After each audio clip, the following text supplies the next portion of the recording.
Good night, good night. Drew Ross, how you doing? Drew Ross, how you doing? This is an impromptu show, people. Don't ask me why I'm doing this show. I just felt like doing something.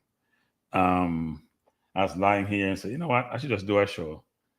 Very, very late night, very, very late. But it's Friday, so I figure people not working for Saturday, if they have nothing better to do on a Friday evening and they want to sit down and talk on different subjects, then we can do so. We can do so. So yes, it's Friday. It's late. It's past my bedtime. In fact, I'm wondering if I can actually complete the stream, given the topics I want to talk about. Yes, very, very, very late night. Bless up O'Shane. Give the topics I want to talk about. I'm wondering if I can finish the stream and don't fall asleep on the job. So we'll see how that goes. We'll see how you guys doing. How you guys doing? Good night. How you doing? I expect this not to be a long show, but it always go in the opposite direction. Unlike what I'm intended, but I felt like doing something. Bless up Johnny Powell. Dr. Dan, how you doing? Mad late. Yeah, Dr. Dan, I was lying here, relaxed, and said, you know what, I should just do a show. And I got some prompt to do one. So when my house says, you know what, just do the show. And stop thinking about it. So I decided to do one. And I have a bunch of topics. I'm going to go hard first, and then I'm going more sports later on the program. So I'm going to go hard with hard news first.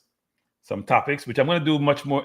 This is more topical discussions, not as expansive and extended as I want to, or extensive, I should say, as I want to. I'll probably do those in videos. Bless up, Tuffy Rudy. Well, after Sports Max ended, I'll take a show. Yeah, Sports Max situation is very, very unfortunate, actually. I am very empathetic of the people who have lost their jobs. Bless up Melasonic Sound.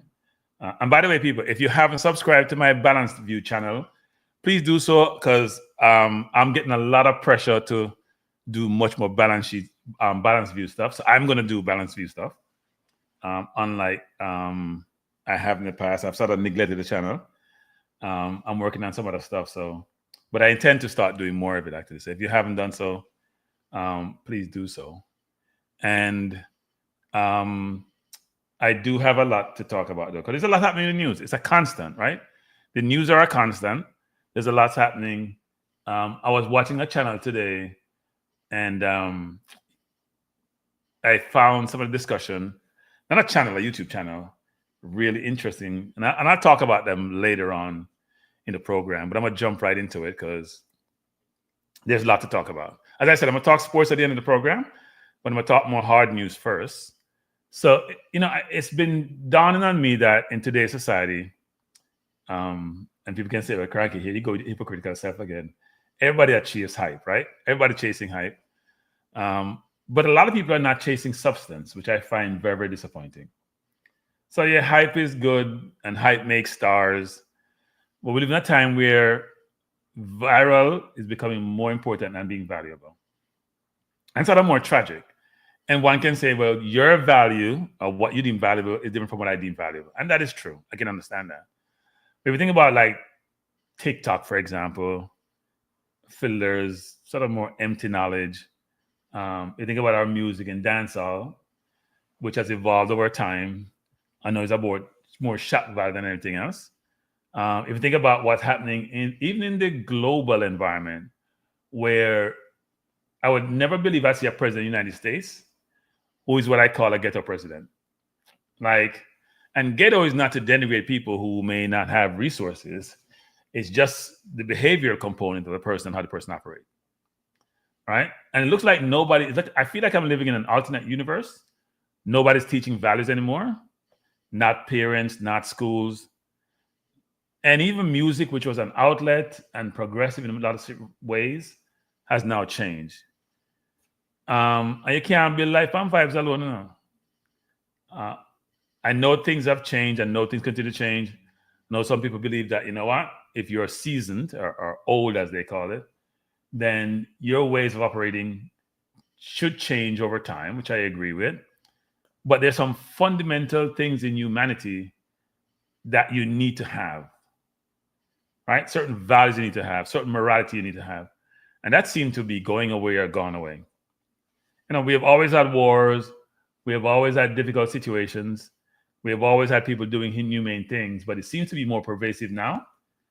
than it has been in the past. And the question is, what can we do to bring things back to what I call normal? But there are also some good news. It's not all bad news. So more recently, we saw in New York. So if you're not in New York, then bear with me. We'll talk about this. But if you're truly global, then it's important because what happened in the US a lot of times have global implications. So we see what happened in New York, where we have an unknown in Zoran Mamdani, sort of shake up, who's running for mayor. He's 33 years old, so a baby in political sense. And he called himself a Democratic Socialist, won the nominee for the Democratic primary in New York, and they got the election in November. I must admit, people, I didn't know about this person. I've been traveling quite a bit. I have been focused on New York politics, even though I always vote. This time I didn't because I was on the road, and I didn't vote early. So I was a little bit, I thought Cuomo would have won the primary because Mayor Adams, the current mayor, given his situation and given he's been charged with, well, was to be charged with all sort of corruption activities and decided to work with Trump to bring ICE in New York. So I thought that Cuomo, who was the prior governor, left office because of sexual allegation. But given that Mamdani was unknown, I thought he would be the person. Cuomo, who would have won the nominee, and shockingly, a Democratic Socialist who's a Indian, which seemed like an oxymoron, Indian Muslim. He was born in Uganda, grew up in, left there early, grew up in the US. Shockingly, and given his views on Palestine and Israel and all that, shockingly won the nominee. And part of what that sort of tells you is that, and Jamaica, this ties into Jamaica people. People are sort of tired of the old way of doing things. New York politics is about cronyism. It's not only New York politicians, it's the judgeship too. It's anything that's electoral in New York, it's cronyism. It's who has been here. They have party leaders and party chairs, and they decide who goes up. It's not democracy, trust me. If you're in New York and you believe that you elect your leaders, you're out of your mind. You don't. They put up the candidates. But this is why this is so exceptional and so different, because they put up their candidate who they want. They know they control the electorate, and they're going to vote for who they want to vote for. They put all the machinery behind them, and they get voted in. So for Mamdani to win be the nominee, and now everybody's saying Cuomo and Adams should get together and create one ticket, which is never going to happen because everybody have their ego and everybody want to win. So it's really interesting, actually. Person said all these politicians are fraud. Not all of them are fraud. I think Mamdani has some aspirational ideas, which I'll get to. And I don't want to go too much detail tonight because I'm going to do individual videos on each of these. I'll be repeating myself. DC said, I know Indian Muslim, the largest minority in India, even though the IPM hates. Yeah, I mean, yes. And then Pakistan came out of that, right? You can go back to where the British control that region and split up people and all that. But it's really interesting to see what's transpired in New York. And we have people like Hakeem Jeffries and them spouting off at the mouth about the situation and realize that people are moving on from the old Democratic Party, which is basically lost. It has no leadership. Leadership is poor. They don't take any risk. They do the same status quo. AOC and Bernie Sanders have been moving in one direction, which is to try to bring together an electorate where it's not the rich who are just the ones benefiting from the resources that we have. What's interesting is that I hear Trump saying that Mamdani is a communist, and because he's naturalized, he's going to have him deported. The same narrative we hear running. But here's what's interesting, people. They should think about. I find it amazing that the individuals of means and rich could convince people that someone who's advocating on their behalf is the enemy, and that capitalism is great for them, and the so-called communism, socialism is bad for them. Now, look, I don't have that ideology about any of this. I think capitalism has its good, and it's horrible side to it. As we see with Musk, worth 400 billion, and some people can't find food to eat. To me, that disparity is ridiculous. Secondly, if you go to Western Europe, in the Nordics, it's socialist society. It's about taking care of the population around you. It's about taking care of people and make sure they have a good life, because you're only here for a short period. At least you'll live a decent life before you go and leave this earth. And why should everybody hoard all the resources and have 50 cars and 20 houses and beat their chest and private jet, and you can't find me the next day? How is that life? So the fact that the rich has convinced the poor that a form of government, which have this toxic nature, is not good for them, it amazes me. And there is no old style communism anymore. That old China, Russia, Cuba communism is out the door. It's a hybrid. China is not a communist country. China is an authoritarian government which embraces capitalism, but the state controls a lot of the industries, or is a big investor or owner in a lot of the industries, right? It's not the same thing. The Soviet Union in the 90s changed their model, even though they have a lot of elements of communism. Cuba is a mess because America has basically just froze them. They can't do much. So the fact that Mamdani has come up with these socialist ideas about free buses, about freezing rent for a lot of subsidized apartments, about creating a pilot store in New York, a pilot grocery store in East Borough, about revisiting how the police is sourced with funding and what the police's role should be, and is able to articulate its position. People say, well, you can't pay for it. Well, as you mentioned, the New York budget is over $100 billion. And I know some people in New York who are healthy and can work, don't work. So we need to revisit how society protect the weak and those who can't do for themselves versus those who can do for themselves and are not contributing to society. Blessing Jargons, Blessing El Janera. El Janera says, though nothing can bring back the hour spent in the grass, we will grieve not, but take pleasure in what remains spent in the glass with Brian Beaton. Yes, interesting. Interesting. DC said the fire department and the public library both emerge from socialist concepts. When the fire department arrives to put out fire, they don't ask if anyone pay a fee. Yeah, I mean, I find it real interesting that the rich has been able to convince people that a form of government which is going to protect the poor is bad for them. I find that amazing. That's how influential you are. You know what reminds me of people? A couple of things remind me of. One is the concept that Jesus is Caucasian and has straight nose and blue eyes, but he comes from North Africa. I find that very funny. And then second is that when I was growing up, when you watch Western movies, you were on the side of the cowboys and you thought the Indians were savages and horrible people, right?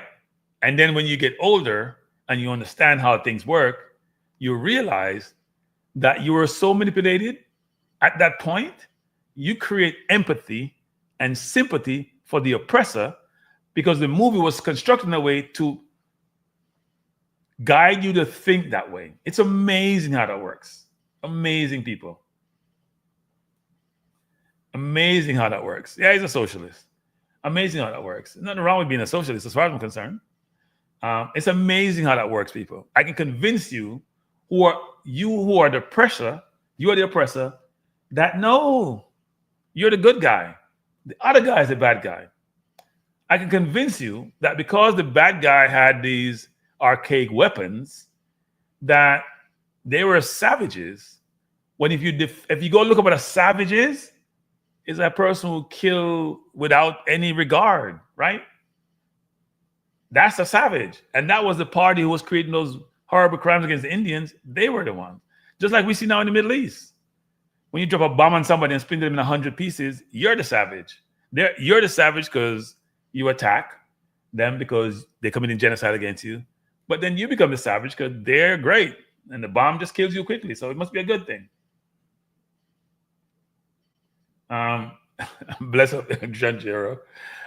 So it's really interesting, people. So in New York, I find it hard to believe he's going to lose in November. I'm telling you, Here's what's interesting also for us as a people, as black people. I'll be frank on that. If you go across the New York demographics in terms of how we voted, because I actually didn't vote this time, but I will vote in November. Most of the blacks voted for Cuomo. They didn't vote for Mamdani. It was more to the younger kid, the younger generation, right? The under 30s and under 40s who grew on the 40s younger generation, but it's more youngsters and certain demographic like Asians, Muslims who voted for Mamdani. It wasn't blacks. We didn't vote for him. We voted for the old establishment who did nothing for us. We're good at that, people. Blacks are great at that. We vote for people who espouse certain view and does nothing for us, right? And in New York, to be frank, there are certain segments of New York, like certain Jewish communities, who vote as a bloc. So they demand what they want, they get what they want because they vote as a bloc. And if you look across New York and you see certain politicians who are supported by AIPAC, which is a Jewish organization, which will be registered as a foreign organization because they support Israel, and all they're doing is trying to be involved in all the elections and determine who wins. And they're very influential people, very influential. That's where the real money is, right? The concern was Mamdani could win in New York because he's Muslim and Jews wouldn't vote for him. Well, some Jews, not every person is Jewish, support what Israel is doing in the region. Because some people have conscience. Bless and float management. Damien Endrick says, when you're young and you idolize the hero, when you become an adult, you understand the villain. Yes, Hollywood has done a brilliant job. Well, it's not just Hollywood, you know. The people, so I am never one who believed in conspiracy theory, right? Those conspiracy nonsense. I was listening to something a while ago where someone was saying that Obama's involved in Epstein, some MAGA person, because they have to figure out a way to push the narrative off to Obama versus the person who we know was Epstein's friend. But when you see certain things happen across the world and you really study history, you realize that the good guy was not really the good guy.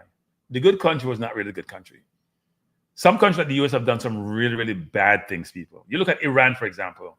The Shah didn't go into Iran because the people elected the Shah. The previous leaders of Iran, the US was involved in moving those people out, put the Shah in, and eventually led to what we see now in the Ayatollah's regime, which is just as bad as everybody else. Replace bad with worse, frankly.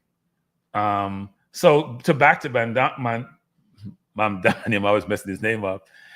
It's going to be interesting to see what comes in November, what happens. But if he wins, then we'll have that war between New York and Washington, because Trump is called a communist and he throw these terms out to get his base all riled up.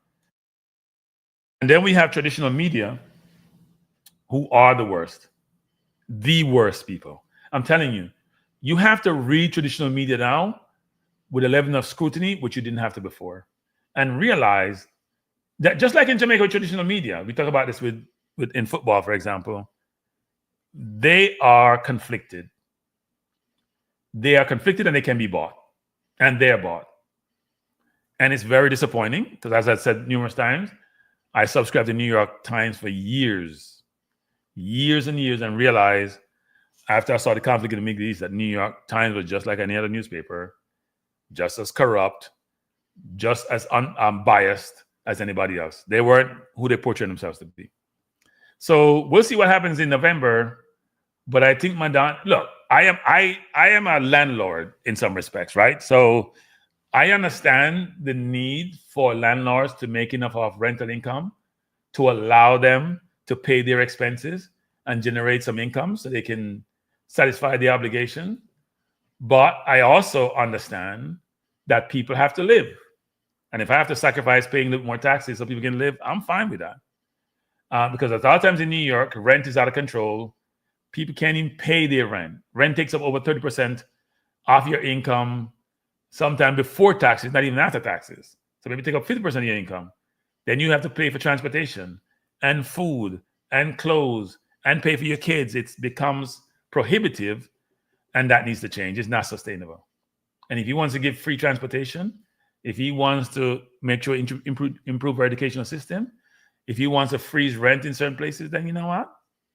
He's going to make sure the landlords can pay their bill, because I can tell you, If you own a 6-family apartment building in New York, and it's rent stabilized, it's not worth it.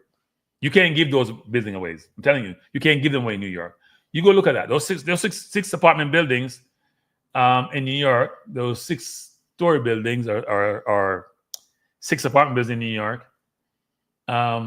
Most of them are the price of a 3-family or a 4-family, just because you can't move the rent, so you can't pay, and it costs much more to maintain those buildings. So I think the mayor has to have if he becomes mayor, you have to balance it out with how do I make sure landlords can make a profit on their investment, at the same time they're not gouging the individuals who are trying to find a place to reside. Now, if we go to what I'm going to call global tensions, more recently, you hear Donald Trump talking about BRICS, and that he's going to, anybody get involved in BRICS, they're going to have tariff and all that. Here's what happens. When you are a bully all your life, at some point, somebody's going to hit back. You know, BRICS came out of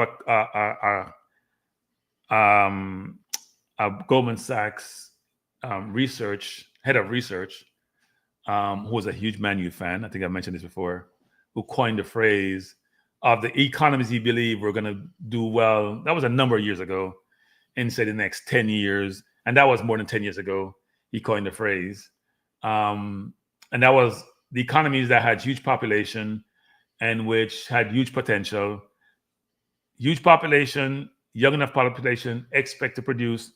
So that was China, Brazil, India, South Africa, and Russia. And that's why they call it BRICS, and Brazil being the first name. So the acronym comes from those 5 countries. That BRICS has now expanded because they've invited a lot of other countries to be part of BRICS.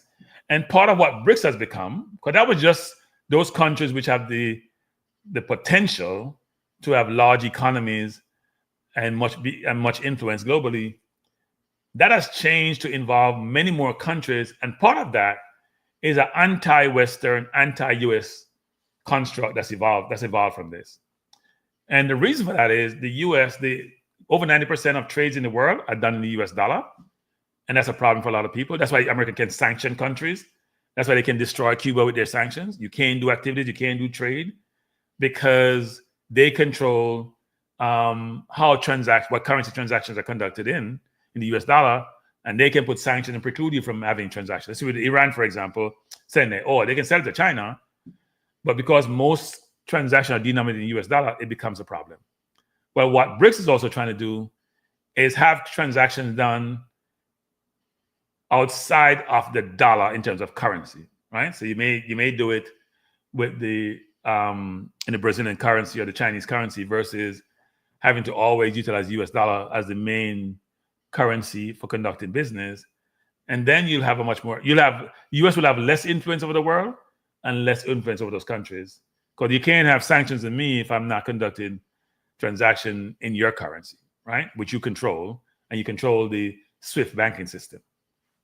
And that's why I give the example previously where, if you notice, when FIFA had their problems way back and people got arrested and people got sent to prison, which Jack Warner was involved in, he's from Trinidad, and most of the people were from this side of the world. You didn't see a lot of people from Africa and Europe because they backed their money in the US, or their money passed it through the US. For the other countries, who I'm sure some of them were involved in this, or corrupt. Think about Africa and Europe. It couldn't just be the Americas people who were corrupt. Their money didn't come to the side of the world, so the US couldn't pursue them. They didn't utilize the US banking system. So it's interesting where BRICS is going. And more recently, Trump said he was going to, and I'm going to play something. He said he was going to put 30% tariff on Brazil because the previous president, what's his name, Bolsonaro, who has been arrested, he did what Trump did. We know January 6th, where Trump people marched on the Capitol. Same thing happened in Brazil, except it was a whole different outcome, which he got arrested, is being charged, may go to jail. It's a different situation than we have in the US, where Trump has been lauded and praised for something he did, which, frankly, in most countries you go to jail for, even worse. But he's going to tax them 30% because he said they treated Bolsonaro unfairly, who emulates Trump, by the way. So let me see if I can play this and you can hear what the Brazil president Lula has said. Look, honestly, I don't even think I should comment on it, because I don't see it as responsible or serious when the president of a country the size of the United States threatens the world through the internet. It's not right. He needs to understand that the world has changed. We don't want an emperor. We are sovereign nations. And if he thinks he can impose tariffs, well, other countries also have the right to do the same. There's a principle of reciprocity. At least, that's what I believe. I find it very misguided and highly irresponsible for a president to go around threatening others on social media. Frankly, there are other ways and proper forums for a president of a country as important as the United States to speak with other nations. Look, I'm not going to comment on this Trump and Bolsonaro matter. I have more important things to focus on than that. This country has laws, this country has rules, and this country has one owner, the Brazilian people. So let them mind their own business, not ours. Within BRICS, we are convinced that we no longer want a world under tutelage. We no longer want a Cold War, we no longer want disrespect for sovereignty, and we no longer want war. That is why we are seriously discussing the need for structural change, including in the UN Charter. And what's most serious is that the UN Security Council, which should serve as the model for preventing such wars, has actually been one of the main promoters, starting with the war in Iraq, the invasion of Libya, and the death of Gaddafi. We will have to create conditions, because every year we go to the UN General Assembly, and each president gives whatever speech they want, then leaves. They don't listen to anyone else. It's like an ideological shopping mall. Everyone sells what they want, buys what they want, with no obligation to listen or engage.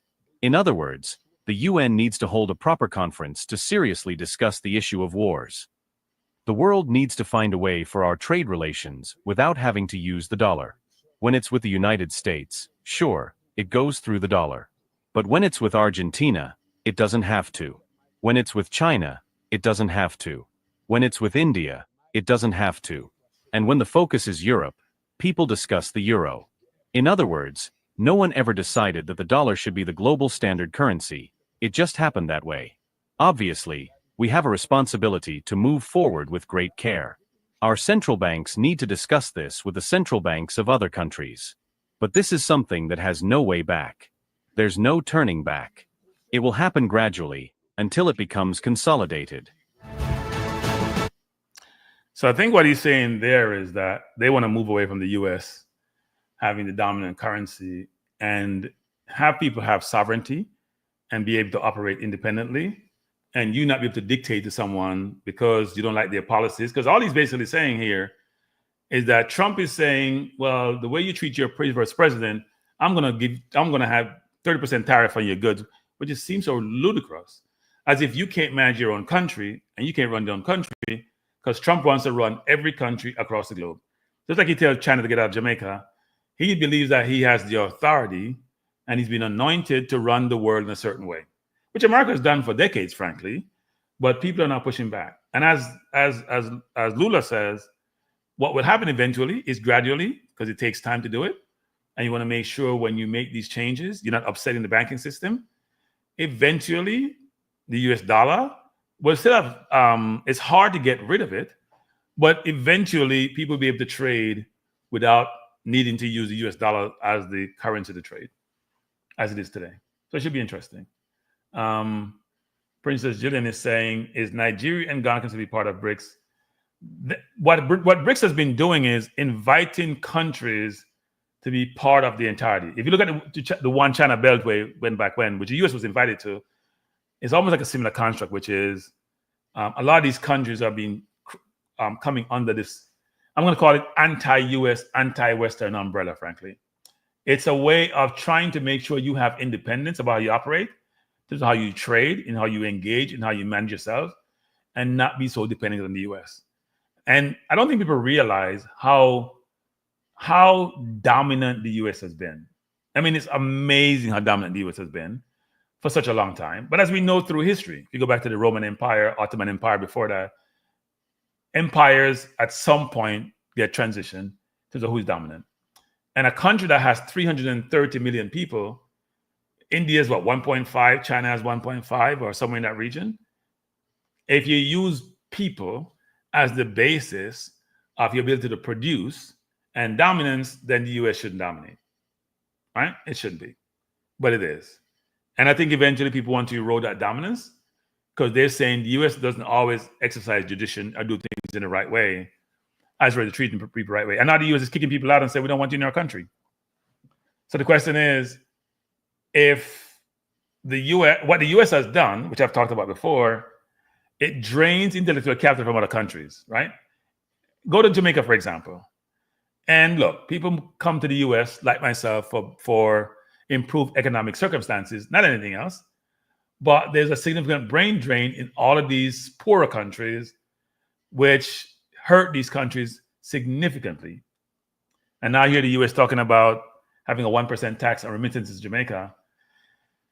It's really an interesting situation, really interesting. Prince Julian says, oh, we realize that they're dominant. We come from countries where we think of come to America as the good heaven. Yes. I thought there was only one heaven, though. I don't want to get into the religion thing. But that is true. People believe that this is the holy grail to be here in the US. And it is a land of opportunity, I would agree. But I think sometimes when you come here as an immigrant, a lot of immigrants come here and do really well because they come with one purpose. But I'm telling you, if you come to the US, broaden your horizon and travel. Go to West Virginia, go to Mississippi, go to some of these places. The level of poverty you see is unreal. And the level of lack of education is unreal. And one thing people haven't realized, if you look at the last election that Trump won, any location where the population was over 40% in having, in terms of a college degree, he lost. Right? If it was under 40%, he won, which gives you some indication as to how the demographics work in terms of who voted for him. Don't want to use intellect as the criteria because he does have a lot of smart people in his cabinet. Well, I don't know about that. There's a lot of smart people in the Republican Party, put it that way. I know about his cabinet because his cabinet is all about cronyism. But his fight with Brazil, when he's trying to interfere in their internal affairs, is ridiculous and unfair. It doesn't make sense. DC says she has been to Mississippi. Yeah, there are a bunch of places you go to that things are not as rosy as they seem. Now, on the board, on the picture here I have is, this is Putin didn't go to the conference. So Russia is to the left. Then you have Modi, president for South Africa. You have the Chinese premier, and then you have the Brazilian premier, president. And that's the list of individuals who are here. They're the initial BRICS. But then you have a lot of other countries who are not under the umbrella. So it's going to be interesting how that works going forward, actually.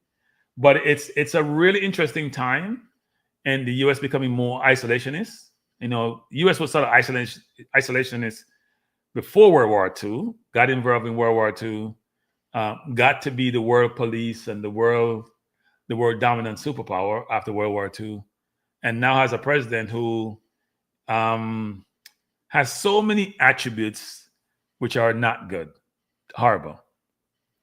Next point I'll talk about, the MAGA meltdown, people. MAGA meltdown. Interesting time. MAGA meltdown. Let me put this up. So I'm not sure if you're familiar. I'm sure you must be under a rock if you're not familiar with this, actually. Whereby Jeffrey Epstein, who supposedly died by suicide in a New York jail, was a child molester and an individual who lived a really lucrative lifestyle, private jet, island off the coast of Florida. Initially got arrested early 2000s, got a really lenient let off in Florida, and then got rearrested later, and then supposedly committed suicide. Now, there was a view that there was a list of individuals who Epstein facilitated and who were involved. Epstein used to have a horde of young girls and parse those young girls out to older gentlemen. And some of those individuals who were caught up in that whole spear in terms of identified. One was Prince Andrew, who got ostracized from the royal family in England, but was never charged and never got a trial. Leon Black, who I talked about before, when I do a comparison between one of my videos, Leon and Diddy, and also did, Prince Andrew's part of it. And in that case, Leon Black was co-head of Apollo, a big investment firm. And Leon Black paid over $150 million to Epstein. Please help me for consulting services. And we have no idea what those services are. Leon Black is a billionaire. 150 billion is a lot of money. He eventually got forced out of his company that he co-headed, but was never charged, never went to jail. The picture here is Elon Musk, Pam Bondi, and Trump. Why do I have this picture here? Because when the Republicans, they campaigned on this actually, which is they believe there was a list because Epstein was known to be involved or engage with people like Bill Clinton, Gates, a number of famous, mainly Caucasian men were part of his group. And one person who he was friend with until they supposedly had a real estate deal fallout was Donald Trump. And Donald Trump visited his island. Donald Trump was there with him a lot of times. And more recently, the MAGA persons, just the country in general, but mainly MAGA, were promised, and Bundy, who was on Fox News, I'll put this up. She was on Fox News here in this interview where she indicated that she had a list on her desk of individuals that she needed to go through. And more recently, she's come back to say, well, there is no list. And so the MAGA world, including people like Tucker Carlson, has lost their minds about this. Because they were hoping to have in the fray a number of individuals who may be in Democratic affiliate, who they can parade to the world that these were evil persons and they should all go to jail. Now, what they didn't anticipate is that there may be more. Is there a list? We don't know, right? They suppose there's a list. Is there a list? We don't know. The MAGA persons are confident and some are sure that there's a list and that list was going to be provided to them, should have been provided to them. They were promised it by Pam Bondi, and the list is not there. There's no list. And supposedly that list is now being kept quiet. And you saw more recently in the Oval Office where they had a cabinet meeting and reporters were asking questions.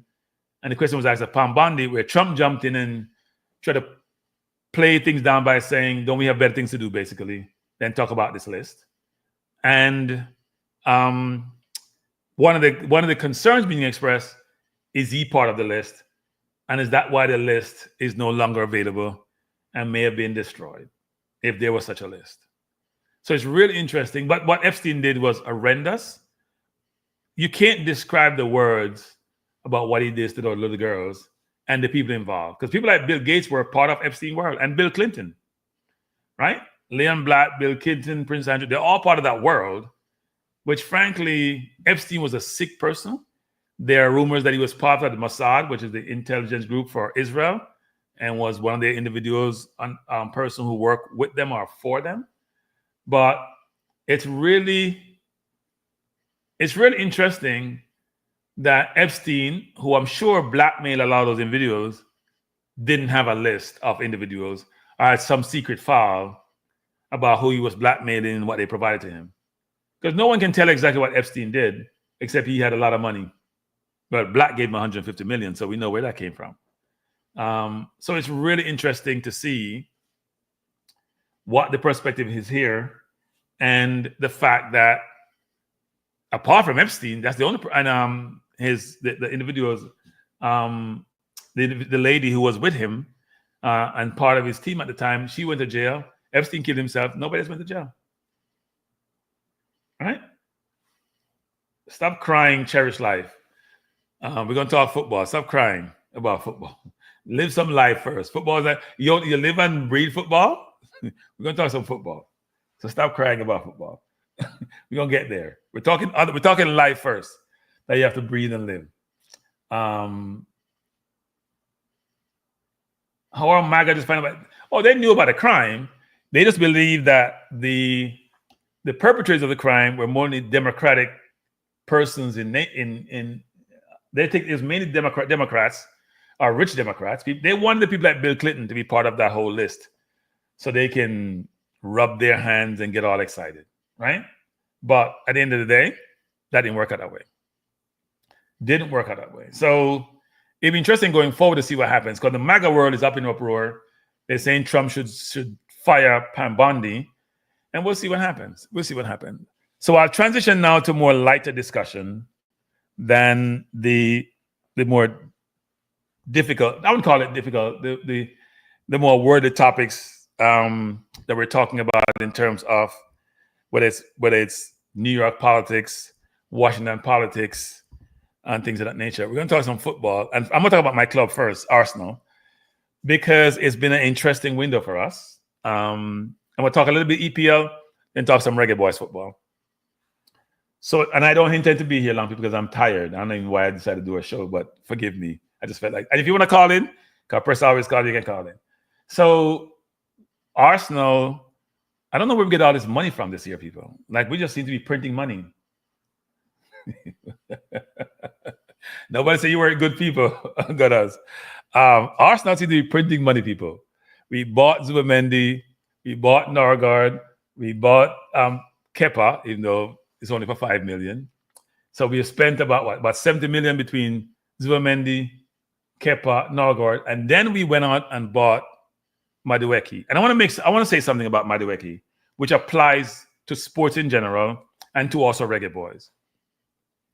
It is very disconcerting to see a player who's not even, he didn't ask to go to Arsenal. He didn't say he want to go to Arsenal, because players are like cattle in terms of how they're bought and sold. Let's be honest. We don't buy and sell people, but we buy and sell footballers. Let's be honest, right? Or we trade like a transaction in the NBA. We trade players. It's very crude actually how that works. Even though they get paid well, but he didn't ask to go to Arsenal, and he's getting slaughtered in social media. People having situation where they do polls and over 90-something% don't want him at Arsenal. They have a list going around, a petition signing for him not to go to Arsenal. The club is pursuing him. He's not pursuing himself, and yet he's getting destroyed. I like Madueke. For 50 million, no. But I like the player. I'm one of those people who, I didn't like Havertz coming to us, frankly. But when he comes to my team, then he's part of my team. I may not like his game if he doesn't play well, but I think Madueke, anybody who can go by people, create pressure, create a situation where they have to be double teamed, get by their man, is direct, I can live with them on my team. So I have no problem with Madueke being part of Arsenal, but I don't want him for 52 million, especially if he's going to affect other transactions. The 3 other transactions out there, Eze, who I love, and he's a brilliant footballer, 14 goals, 11 assists last year. My hope is that we can get him, but it may be that we bought Madueke and now can get Eze, and that would be brutal on Madueke, given how the fans all love Eze in the UK. Gokeres, we seem to be off by 5 mil, and people are upset that we haven't bought a striker because we went and got Madueke. The deal got done really quickly, but we're supposed to have a 5 million difference for Gokeres, and we are playing possum in terms of getting it done. Here's my view on that, though. I think Arsenal is being smart in that situation, even though it's frustrating, which is the player says he's not going back to training. Sporting has no choice. They have to replace the striker. They're going to need the money to go buy something else. And Arsenal is playing smart to say, you know what? You don't want to negotiate and come on to where we are? Well, you stay there and sit there because your season's going to start. We have Havertz who can put in there for the time being. Gokeres is not coming back to Sporting. He's not coming back to Portugal. So we're going to wait and see what you do. We're not giving that 5 million. So we'll see what happens, but they'll probably meet someplace in the middle. And then we want Rodrigo, who is at Real and who didn't get to play most of the games in the Club World Cup. And we don't have anybody on the left to compete with Martinelli. Madueke can play both wings, but it's mainly on the right. So we'll see what happens. Float says, watching good Arsenal underperform. Hey, Float, I know you're a Man U fan. Not Float. I mean, not Float. I'm talking about Drew Ross. I know Drew Ross, a Man U fan. And Drew Ross, I feel for your team because you guys don't seem to have the money you used to have. You pay out too much in wages, right? But 50 million is a lot of money. Yeah, that's the problem, Gunners. I don't think fans would be very unhappy because they would say this: look, the 50 million for Madueke, you could have put 20 million on that and probably get Rodrigo. Right? You probably could have done that because I think Madrid want what? 87, what they want? Between 185 million euros they want. So you could have add some more to that and get Rodrigo versus get Madueke. But we'll see what happens. Arteta seems to love him. He loved Havertz too, and I think Havertz is a good player, but he's not difference maker. So we'll see how that goes. But in terms of other teams, I think teams like Brentford are going to have a tough time next season. They're going to lose Mbuema. They have lost Norgard. They may lose Wissa. They lost their coach. It's not a good look. No matter who they go on and buy, there's an acclimation period which they have to get on board with, and it's going to be difficult for them. Tottenham looking good. They're chasing Gibbs White. They bought the Kudos from West Ham. So everybody's staffing up. They're staffing up their team. And it'll be interesting to see how it flush out come early August as to where teams are. But if we get all the players we should be getting, then we have a good chance to have a good season. I'm not going to say we're going to win the title, because every time you say that and you look at Liverpool team, you're like, yeah, it's like climbing a mountain. But we should be in a good place. So Madueke is better than Kudos, and Elanga. He's better than Elanga. I don't know about Kudos. I think Kudos can be very good. Gibbs White deal is not off, Gunners. Nottingham Forest is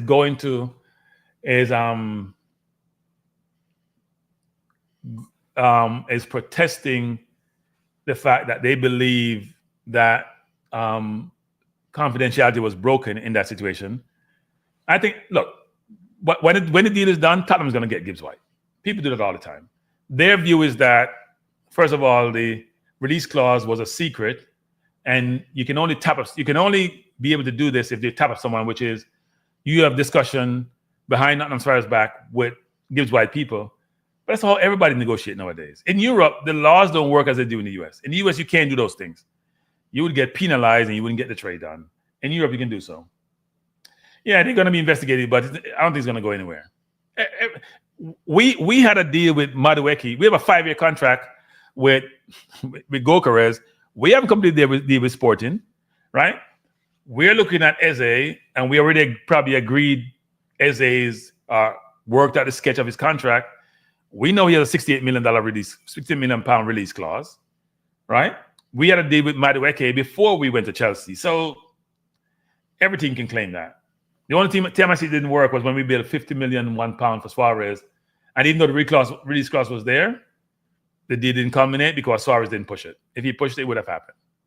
So at the end of the day, I think Spurs will get Gibbs White, and they'll have a good team. I think Kudos, Gibbs White. I know they brought a Japanese kid for $5 million, but he's probably young at 20. They may lose Romero to Italy, to Atletico Madrid, but we'll see what happens. Good question. I think they said there was some mid-lease money that Spurs got in apparently. I heard they had some mid-lease, but if you get money in, I don't think people realize how this works. When people say, well, you get new backings, that's nothing to do with your financials for a given year. That number going on your balance sheet is not going on your income statement, which is what you need to use for profit sustainability to show that you can pay your bills with the revenue you generate. So if you have, unless the money is used to pay down their debt and it's off the books, they can create a shell company and move their debt off the books. I don't see how they're doing that. I don't see how the new money is helping them materially. But what people are doing nowadays is they're spreading out payments over longer periods of time so they don't get hit in the current year. So, for example, Gokares is going to make $200,000 a week with us. If we buy him for $70 million and it's over 5 years, then only $14 million goes against the books for the current year because it's spread over the life of his contract. So that's why Chelsea used to give out these long contracts. So if Chelsea bought somebody for $100 million and it's over a 10-year contract, they only get $10 million charged against them for a given year. So they're not paying $70 million out of their pockets right away unless they pay cash up front. And even if they pay cash up front, it still doesn't matter. It's the length of the contract, which determines your expenses and has to match your revenues. So that's my EPL discussion. Now I'm gonna go to Reggae Boyz. Now I was listening to something today, and I heard someone mention that so this is all rumors, people. I don't know if it's true or not, but that Rudolph Speed is thinking about resigning from being technical director for the being head of the technical committee. Is that true, everyone? Gunners and others in the chat. Is that the case? No, Brian Burke. I don't love Havertz, but he's Arsenal player now, so I have to make sure that he gets supported. So I heard. I was here. Where did I hear it from today? That that Rudolph Speed is considering giving up his role in the technical committee, and inferences that he's gonna be assistant coach for the Reggae Boyz. Did you guys hear that, or is it just rumor? I'm curious. Come, Presser, call and tell me, Presser, because you have the news. I haven't got that news. My sources didn't tell me that, so I don't know. One of my sources is no longer with the JFF, so I can't get some of that internal information. Actually, one of my key source was in key position. Is when you lose your source on people, it's not a good thing. He's no longer there, so I can't get some information that I probably could have gotten in the past. So I don't have that intel, but it was my understanding that based on some rumor I hear today that he's considering giving up his role in technical committee as chairman and assuming another role, some mention of assistance. That's interesting. Oh, Presser say you don't have that news, Presser? I'm shocked. Yeah, I find that strange, actually. I know on Sportsmax, when he was interviewed by Ricardo, and I watched a video the other day, he sort of gave the inference that now that he's acquired his licenses and he's going for his pro, that he was asked would he want to coach internationally, and would the Reggae Boyz be part of that list, and he sort of suggested that he would. Now, here's my question, people. Someone says that big government position. No, the big government position was filled by Dennis Chung, who is head of the Financial Investigating Division, FID, which is similar to the SEC in the US. No, I mean, Rudolph runs a credit union company. He's managing director there, and also is involved in a lot of stuff. He obviously chairs the technical committee for the JFF. He is the owner of Cavaliers. He's the coach of Cavaliers. He's the sporting director of Cavaliers. I don't know where he gets the time from to do all these roles, but I find it interesting that I can text you directly. No, I haven't. So let me just say this, Ryan Burke. I keep telling people this. Yes, Rudolph and I went to dinner. Rudolph and I are not friends. I don't even know if we are acquaintances. I just suggested to him that we go to dinner in Jamaica. We had a great dinner. We spoke for about 3.5, 4 hours. We covered a lot of different stuff. He and I disagree on half of the stuff that we covered, which is really interesting. But we don't have that relationship where I'm going to call him and try to get that insight and information. I don't have that relationship with him. And even if he gives me certain information and it's confidential, I wouldn't communicate it in public domain, right? I would just not broach those subjects. So I didn't talk to him about that. But I gathered in my discussion with him, I thought, not in my discussion, in just how I see him operate and the role he plays now in private, I thought his ambition would be to run the JFF, frankly. Right? If I think about where he is in his personal life, in terms of his professional life, actually, not personal life, professional life with what he does on a day-to-day basis, being a financial expert, running a credit union, and then his profile in Jamaica, how well he's done with the team in the Caribbean, and I've always talked about the CONCACAF component. And given Mike Ricketts, my understanding, has term limits, then I thought that would be his goal would be to run a JFF, which is a much more significant role than being coach of Jamaica, where you're subject to performances and fired. If you become head of the JFF, and I have no idea what the term limit is, I assume it's 8 years. If you control the electorate, you're going to be in that role for 8 years. Well, you could lose your job after a couple of games as a coach, given pressure and given the desire to succeed and to win. So I don't know why he would want to be coaching the Reggae Boyz unless he believes that he has the ability for them to do well and to win. But here's what I would say, though. If you think people get beaten yet, if Rudolph become coach, it'd be difficult. for YouTubers not to be deemed toxic. I'm just thinking about it. And here's why. So the first thing would be, if he become coach of the JFF, does he run Cavaliers still? Does he own Cavaliers still? Is he the sporting director of Cavaliers? Because that conflict would be 10 times worse than it is today. Because today Rudolph says he's bifurcated his role between, he doesn't tell the coach who to pick, so he can't be held accountable for who's picked, even though he's head of the technical committee. If he's coach for the JFF and he pick any Cavaliers players and he still own Cavaliers, that's mayhem, people. Mayhem. Trust me, mayhem. Mayhem. Granjero said, I can't see Speed leaving the technical committee. I can see him leaving the technical committee to become head of JFF. I can't see him becoming coach of the Reggae Boyz, even though when Ricardo asked him the question, he seemed to suggest that he wanted to be in some respects. So DJ Gig says, currently I have to be honest. If that's true, when you said about Speed and him and everyone that is running JFF can pack up and go on with him. Yeah, I mean, look, I don't know if it's true. I saw it today someplace on YouTube where it was said that he's thinking about moving on from that role. Maybe because I'm about to retire. I don't know. But I know that there's probably about 3 people in Jamaica now who may be in a position to run the JFF. And Speed may be in the best position, given that he probably has the resources and the connections to do so.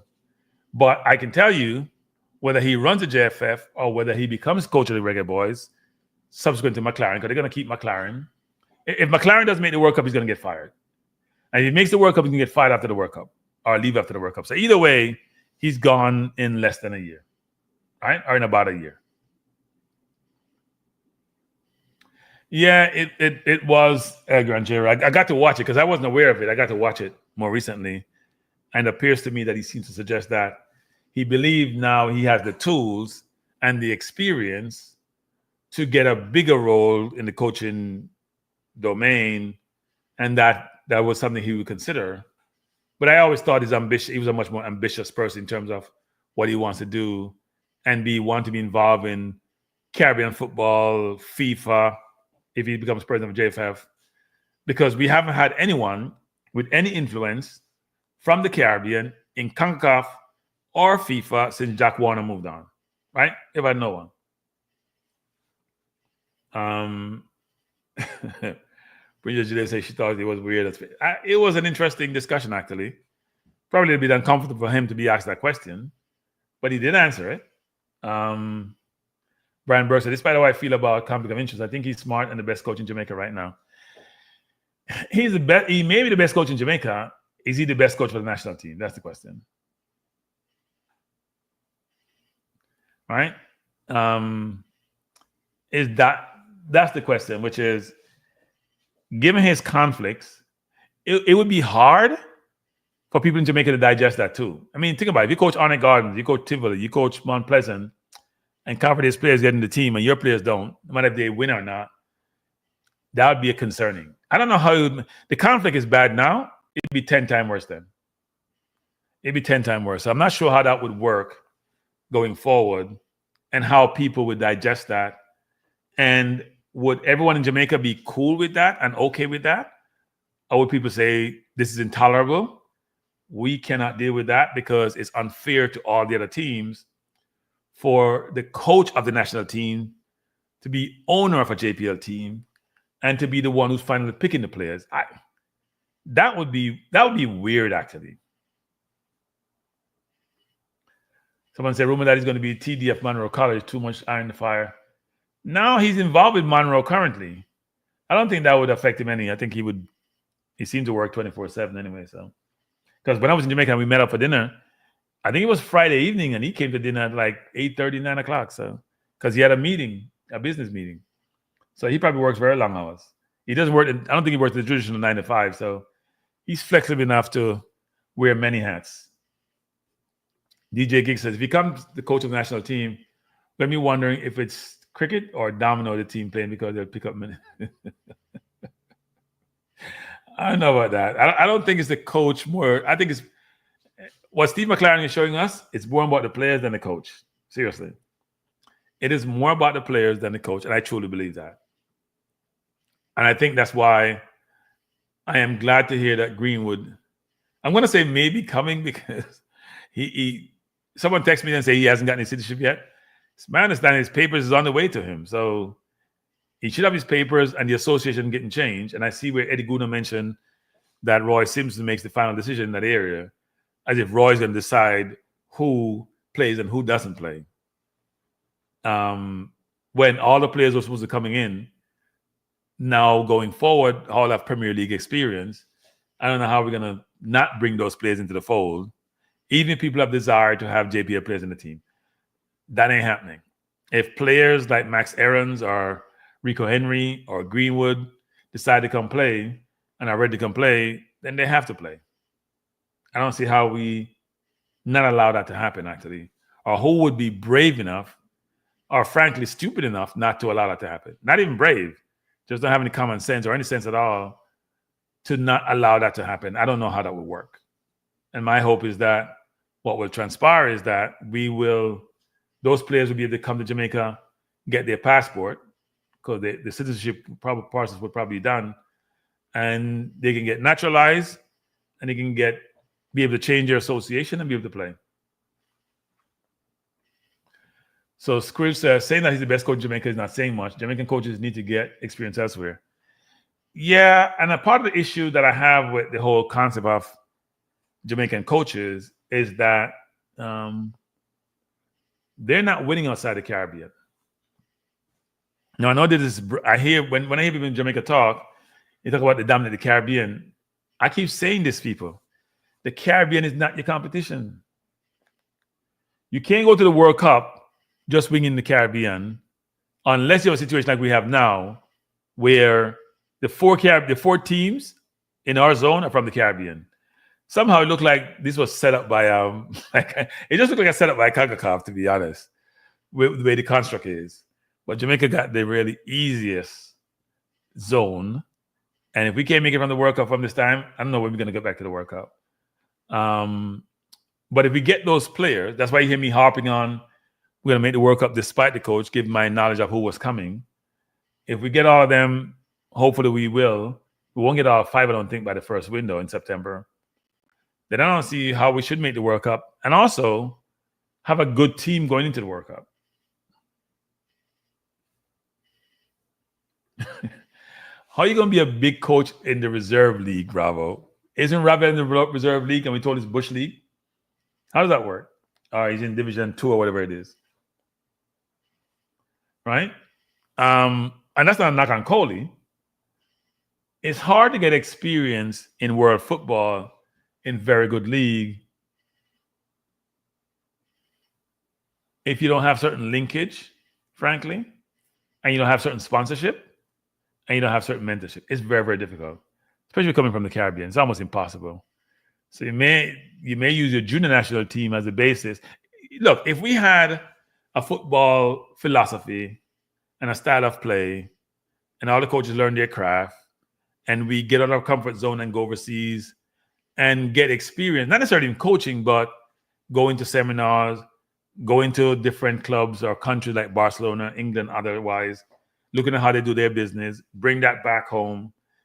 Here's a possibility that even though you don't get the experience you're looking for overseas, you get some experience theoretically and some practically that can help you in your development. I don't think we take enough risk as coaches to get that experience. And even if you go overseas, there's no guarantee you're going to go back to Jamaica and coach, right? It may be more lucrative overseas, or they may just not hire you. People talking about Coley quite a bit, but and that he's the biggest coach on speed. I don't know how we get to that, because I don't know what Coley has done to get that acclaim. Maybe because he has a pro license, I think. That's why people give him acclaim, but we haven't seen where he has coached and won and get his flowers. I don't know. I can't comment on him and his coaching ability because I don't know him that well. All right, I don't know him that well. Damien Andrews says Speed might be positioning himself to be the local Jamaican football coach that coached the national team in the World Cup. This exposure will be exceptional windfall. I don't know if that works though. I would love to see what in McLaren's contract. I don't think McLaren would take us to the World Cup and we fire him. But you never know. Long down since because of the last 16 and we fire him. So you never know. You never know. You never know. You can't know. And as Speed says, they only have a 30-day notice period for the coach, which doesn't make any sense to me. Right? Because why would you sign a contract with a 30-day notice period when your contract is for a year? And if I sign a contract for a year, you got to pay me for the entire year because I'm not signing that contract. But I don't know what they have. Right? I don't know what they have. Bravo Ray says, I believe Coley does not have, in fact, have a pro license. He did some lesser degree that's called a pro license. So when he would be running back to Jamaica. I don't know. When you're in Saudi, the money is good, you know.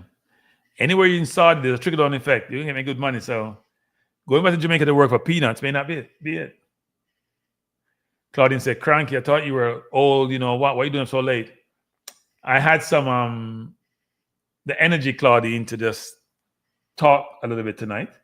I'm not going to be here much longer. Just have some discussion. I talked some more geopolitical discussion earlier, some U.S. political discussion earlier, some news generally, and then decided to talk some EPL and now talking some Reggae Boyz football. And I'm going to be done pretty soon. This program is only for an hour and I only have 8 minutes left. But my hope is that come September, because I'm looking forward to the World Cup qualifiers. I'm really looking forward to them. I don't know if I'm going to go to Jamaica to watch any games. I know Trinidad comes down in September. I may have to think about it. It's an option, frankly, and I probably should come down to watch the game because I enjoyed, but I didn't enjoy, which sounds really strange, right? It's like contradicting yourself. When I went to the stadium, here's what I enjoyed. I loved the vibes in the stadium. It was a decent crowd. It was good sort of broadcasting from the stadium. What I didn't love was, first of all, they didn't have enough seat for the media, and it wasn't that many media people. The media was put in a little corner place where I don't know if that's how media operate, because I see media, like I go to Penn Relays, I see media. They have their own nice little section. They're in the middle. They're not in the corner where no one is. They're in the middle of the stadium. And sometimes they're in booths, actually. So if you go to games in the middle of it so they can see everything, whole contingent is there. We didn't have that luxury. We're in the corner someplace. It was very noisy. So it's hard to hear. It was a little bit messy, to be honest. And then the post-match, when you went to the media area, I don't know what I wouldn't call it the media area. Somebody gave a derogatory term to me the other day. It was just a little room where you couldn't barely breathe because there were so many people in there. It's just really interesting, actually. I think they need to do better in the stadium. They need to do better.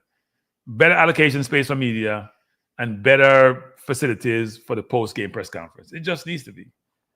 It was a little bit tacky, to be honest. I'm going to get beaten for that. It was tacky. Good night. Hello. Hello, Kranky. Yes, it's Kranky. Good night. Yeah, man. You don't know the thing already. And what happens there? What happens to Carl? Call me World Traveler, man. All right, World Traveler. You know, I'm changing him on phone to World Traveler. All right, World Traveler. What do you say? No, I'm just a check in, you know, just coming off of the road. Just to come from studio and reach in. Oh, so you make the beat for me yet? By the way, I'll call you. I was listening to a beat today. Wait a minute, listen to a beat today. Because I just want to make another song. I want a beat like it. So I can make a song off of it. So I'll link you before the next week out. Never wicked beat I send come here, man. All right, send the beat. Fly. You know, someone write already, man. So send the beat. I fixed up. I go do some measurement, like drop out of some spot, and you know. Okay. Like I 8 bar measure, the chorus will be 8 bars, and you know. So when you hear it, you just know that the chorus supposed to go there, so the verse them go right there, so. Right. And yeah, man. So now fixed up here, man. All right, cool. So you have anything to say tonight about the Reggae Boyz or anything like of that nature? Well, that's something we just come in so we know what the topic is all about. Tonight I just do an impromptu show. It wasn't a planned show. So I was sitting down saying, I should just do something quick. I come on about 10:45. I think at 10:45 I come do a show. The discussions were about Trump, Epstein, tariffs, and then we talk a little bit EPL, and then we talk Reggae Boyz football. Well, so I'm getting that Trump things today, and I leave that alone. Stick to Reggae Boyz. All right. I hear you. So you ask about Reggae Boyz. Well, as me WhatsApp there and tell some show, but watch them over, you know. Right. I'm gonna talk about one of them where a little man come on and I say, boy, a full time now Blake step away from the national program. Oh yes. What are your thoughts on that? What my thoughts on that is that man don't know what I'm talking about. Yes, he did say that Blake doesn't have some of the attributes required of modern day goalkeeper. So therefore, Jamali Wade is better with his feet and probably should be considered. Yeah, I did think it was a little bit bonkers, actually. All right. The first thing to a goalkeeper is supposed to be him shot blocking. Because I was a goalkeeper myself too, in a Manning Cup. Right. See? And the first thing you're supposed to can block shot, you're supposed to can save shot. Now, his footwork,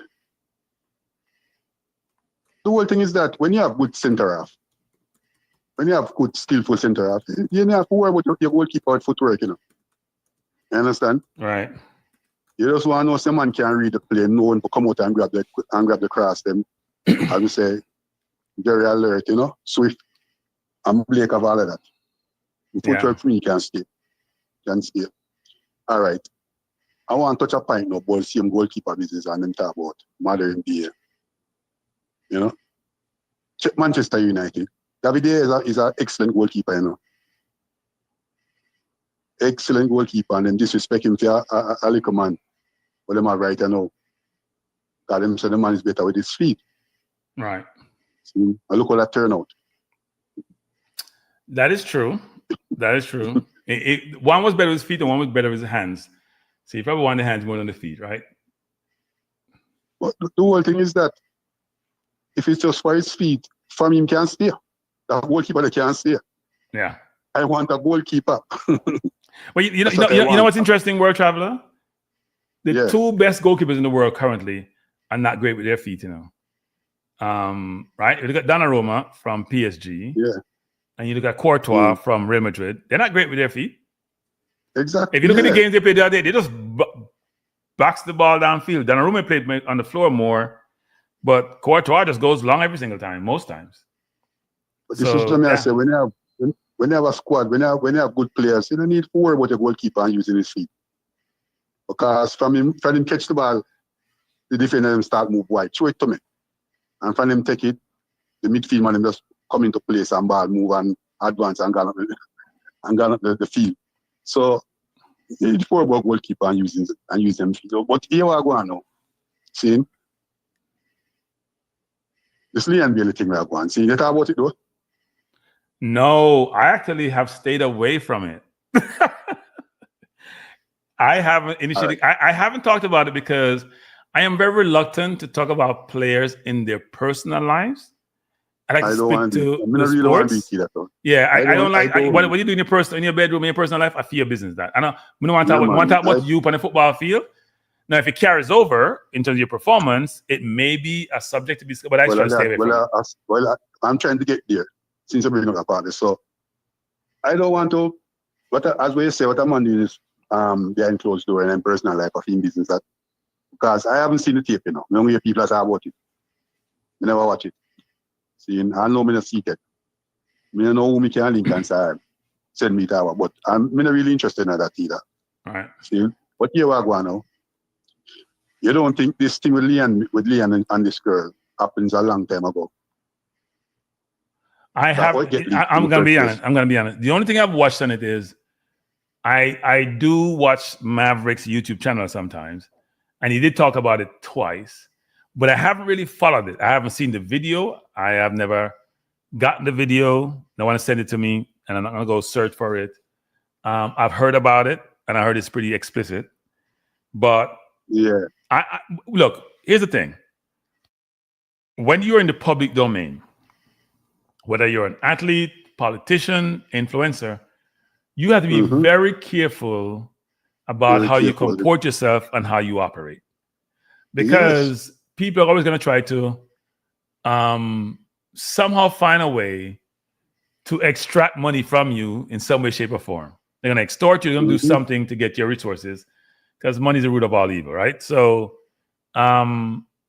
it's not shocking if you do those things, especially if it's not with your significant other, that may come out. And But you want me to try to get at? I feel like this girl has been threatening Leon Bailey a while now, to expose this if she don't get some money from him. Right. And maybe him decide to not pay up. You understand? Yeah. But so I feel like it happened a long time ago. But why unless you're Kim Kardashian, who made her fame from recording herself doing certain things, why would you not control, if you're gonna record something, why wouldn't you control it? I don't understand how that works actually. I don't know whose phone recorded it, that's the whole thing. Yeah. That's the thing, you know. We don't know you have to watch yourself. That's all I'm saying. You have to watch yourself. Exactly, you have to watch yourself, man. You have to watch yourself, man, because once you start making money, people are come after you, you know. Yep. Yeah, everybody's looking for a quick idea. Yeah, they are. They are coming after you, and they're coming after you with a vengeance. Yeah, man, and them not care how much I mess up your life. That's what I tell you, say this Greenwood thing. As much as so is his girlfriend and his wife now and his mother, his kids. I look at the picture and I tell him, look at the picture with the blood I run down our street, down our dress. I'm not tell you, say, to me, just look fake. It's funny because it look fake. I was talking to somebody today who was on a call last night, and they were supportive. I said supportive, but they had a lot of empathy for the female transpired. But then they saw the picture and they said to me, well, but the blood only coming from her mouth. What about her face? She has no bruises. Now, I'm not making excuses for anybody. I'm just saying what was relayed to me today. And the person was a female. And the person also was, I'm going to say probably, if you're going to pick sides, was probably on the female side initially. But then they looked at the picture and says, where is the trauma apart from the blood running down? And is the blood real? So I don't know. It's an interesting one. I think there was a voicemail also. There was some verbiage, some audio that actually audio can be edited. Audio can be edited. But he was in the audio actually. He was saying some things which was interesting. Yeah, man. But then Frankie, look how much time about the girl and so on. You know, give him a piece. You understand? But you there, you know, more want it, you know, you know, but without them things all the way are youth, you know.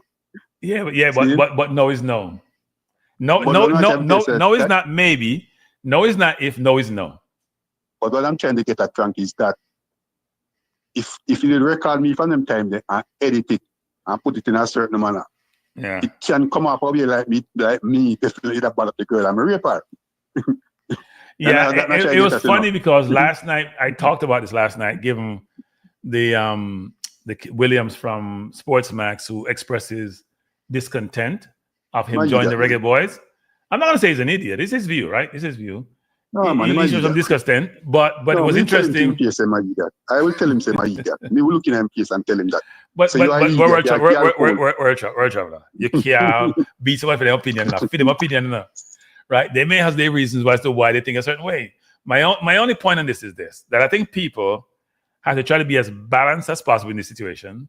Now, we know abuse goes both ways, and we know a lot of times women even get killed disproportionately when it comes to these situations. We know that, right? As people, and as human beings, we have to be better. We have to be better. You can't solve the situation with physical abuse, right? So if somebody's saying, I disagree, and that's their view. You may not agree with the view, and many don't agree with the view. In fact, most people in the chat yesterday were just in one corner, especially the men. They're in one corner, right? We it's very funny how that works out. But it's their view. But it's not his views and his take when me I listen to have no merit behind it. No substance, I should say. No substance. Right. This man just coming like he's a man with a talk because he want to impress some girl. Maybe a woman maybe I want to try to impress. Maybe he's a married man. I don't know if he's a married man or is a man who just wild or I don't know about him. You understand? Right. But it sounds to me like he might try to impress somebody. what I wrote. Yeah, I think I'll say this about the conversation on Sports Max. I'm not sure that was a place and time for him to say it. Why do I say that? Because but them ask him a question, a simple question, him still go around it and answer it. Yes, so my problem with him is this. So he expressed his discontent and his dissatisfaction with this. But then they asked him, so when do you forgive? When it's going to end? And when do you, and he skirt the question. I didn't think that was cool. I think that was a cop out. That was a cop out. That was a cop out. I'm not somebody when I try to impress me. I'm tell you. Yeah, I don't know if you tried to impress anyone, but I think it was somewhat of a cop out. You can't be in the seat, and when you are very definitive about your comment that you are comfortable he shouldn't play for Jamaica, and then you ask, well, he should be in prison for life, and is his prison loosely because he's not in prison, but should he be banned for life or not play for? And then you have no answer. You skirt the question. You're basically saying, when I'm an analyst and it's my role, well, you know what? If you're that brave, then say what you have to say and be done with the consequences. And listen, why them don't, them now look at one thing, why the kid was thrown out. All that, Yeah. The people, them not check that, Why was the case thrown out? I mean, just feel like the same picture. I just feel them expert come and look on the photograph and say, look, man, this not real. Because for so much blood to be running down, I just we don't catch a way long right knee. Our face must be in some serious damage. Well bruised up and swell up and I think so. I'm gonna play devil's advocate. I would assume that if it was a fake, and if they found it was a fake, somehow it would have been leaked out of court. And why do I say that? Because Manu was desperate to keep him. I don't think people realize that. Desperate to keep him. It was only the backlash that forced them, because they were going to come out with a report. They had made the decision to keep him, and they were going to publish a report that, based on their due diligence, he wasn't sort of guilty. Man like Goldbridge behind that too, man. Who? I see him talk every day, Goldbridge, because okay. And man like him there behind him, one of them too. We're running off him out the most way against the youth. See? Because if I was the boss at Manu, first thing I'll tell everybody, if you're a player and you don't like the idea of Greenwood coming back, find another team, both on the male side and on the female side. And I was also, I would have also said the thing to the fans then, find another club to support. Because man, let go Greenwood. Yeah, I hear people say let me say something. People say he was exonerated. He wasn't exonerated. He wasn't charged. There's a difference.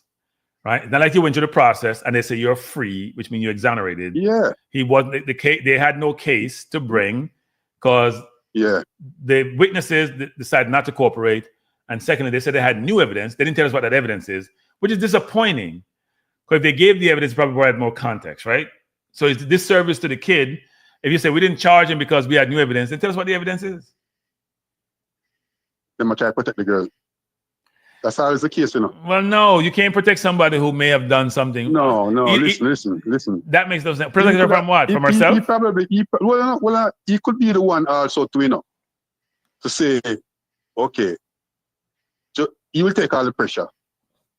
Let people pressure him. But if them find out the real truth that she set up this thing, then dog eat her supper, man. The back of she be and she probably can't handle that. Yeah, but as I said yesterday on the show, which is this: if we are saying that Greenwood is innocent and she falsely accused him, then why would he link up with her? And then secondly, how do you live with a person who did that to you, destroy your career? You can't go back to England to play football.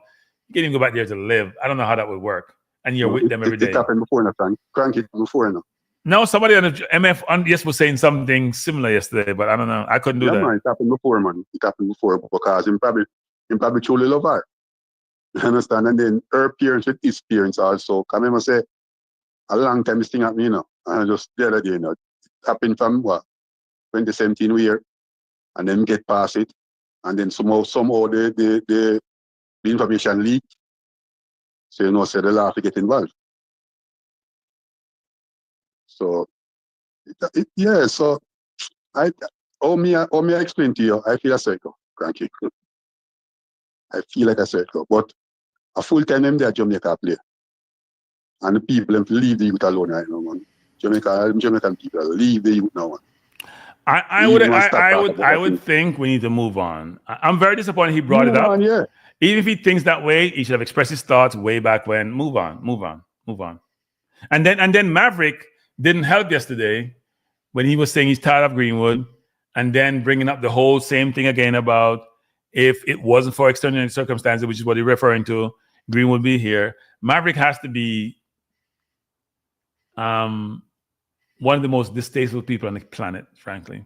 That seemed like exaggeration, but he is. In terms of the views that he expressed. And here's my problem with Maverick. So Maverick tiptoe around political issues in Jamaica. Maverick tiptoe around things which affect his friends. When Maverick talk about Bailey, Maverick talk in generalities. Like he was talking about Bailey this evening, because I listened to Maverick. Mm-hmm. And he was talking about Bailey, but he was very careful with his words. He's less careful with the words with diaspora players as he's with local players. He's very supportive of the kids because they come from this challenged background, and he makes allowances after allowances after allowances for them.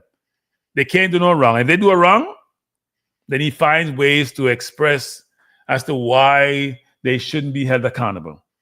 But let it be a diaspora player like Greenwood, and he just want to disband them. He thinks that he has a view that everybody that's diaspora is privileged, which is bull, because a lot of kids in England don't have no privilege. To the contrary, they're no different from people from the ghetto in Jamaica in terms of how their situation is economically.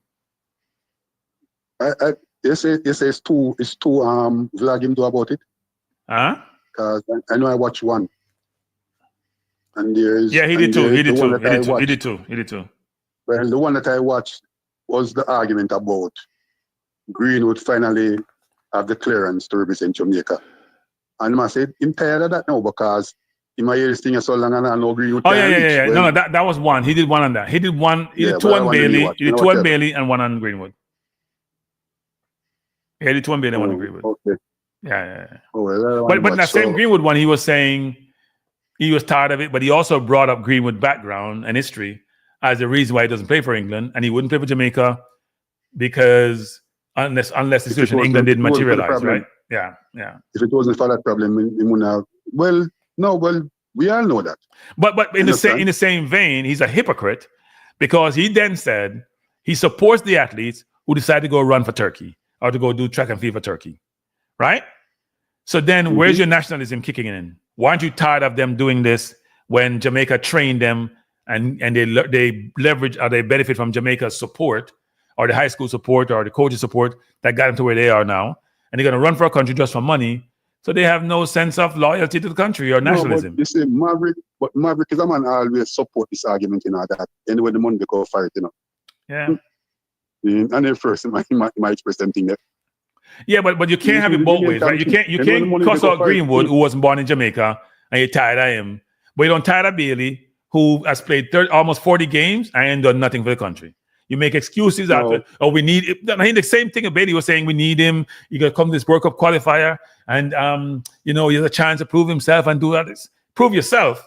If you play almost 40 games and you improve yourself, you'll never prove yourself. You can't prove yourself. Unless you play 80 more games, you can't prove yourself. Unless you play 80 more games, you can't prove yourself. Say again? Well, no, me ain't not Bailey enough time, man. No. In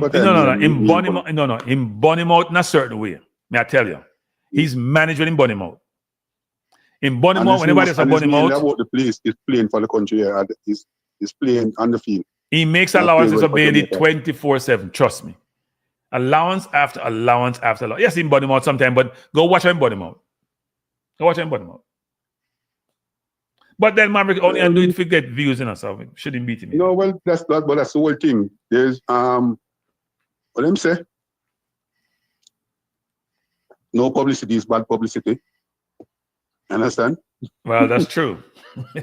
If you're looking for publicity, then no publicity is bad publicity.